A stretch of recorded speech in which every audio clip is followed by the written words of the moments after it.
51 item gift box grand பிக்ஸு என்னென்ன item இருக்குன்றது இதில் கொடுத்துட்டோம். பெரிய சைஸில் ஒரு ஸ்கை ஷாட் இருக்குது, கோல்டன் ட்ராப்பு, எவ்வளோ பெரிய வந்து ஃப்ளவர் பாட் கொடுத்துருக்கோம். இந்த வருஷம் ஸ்பெஷலாக பேப்பர் பாம்பும் இதில் வச்சுருக்கிறோம். அண்ட் தென் லாலிபாப்பும் இதில் வச்சுருக்கிறோம். குழந்தைங்களுக்கு ரொம்ப பிடிச்ச ஐட்டம் எல்லாமே மேஜராக கவர் பண்ணிட்டோம். இதை பாருங்கள், லாலிபாப் இருக்குது. ஸோ இதோட ஃபங்க்ஷனும் சூப்பராக இருக்கும். இதிலே ஸ்மால் சைஸ், இதோட பிக் சைஸும் நாங்கள் வந்து இதுக்குள்ளே வச்சுருக்கோம். கோல்டன் ட்ராப் இருக்குது. எல்லாமே கவர் பண்ணிட்டோம். வேணுன்றவங்க உடனே காண்டாக்ட் பண்ணுங்கள். எவ்வளோ பெரிய லாலிபாப் இதில் வச்சுருக்கோம் பாருங்கள். ஸோ குழந்தைக்கு பிடிச்ச ஐட்டம் இதெல்லாம். ஸோ எல்லா ஃபேன்சி ஐட்டத்தையும் கவர் பண்ணிட்டோம். எல்லாமே கிருஷ்ணா பிராண்ட் மட்டும் தான் அதில் இருக்கும்.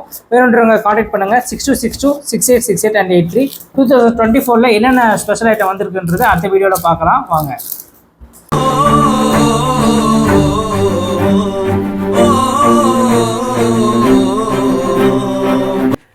எல்லா தீபாவளிக்கும் பட்டாசு சுலபமாக வாங்கணும்னாக்க வே டு சிவகாசி கிராக்கர்ஸ்க்கு வாங்க.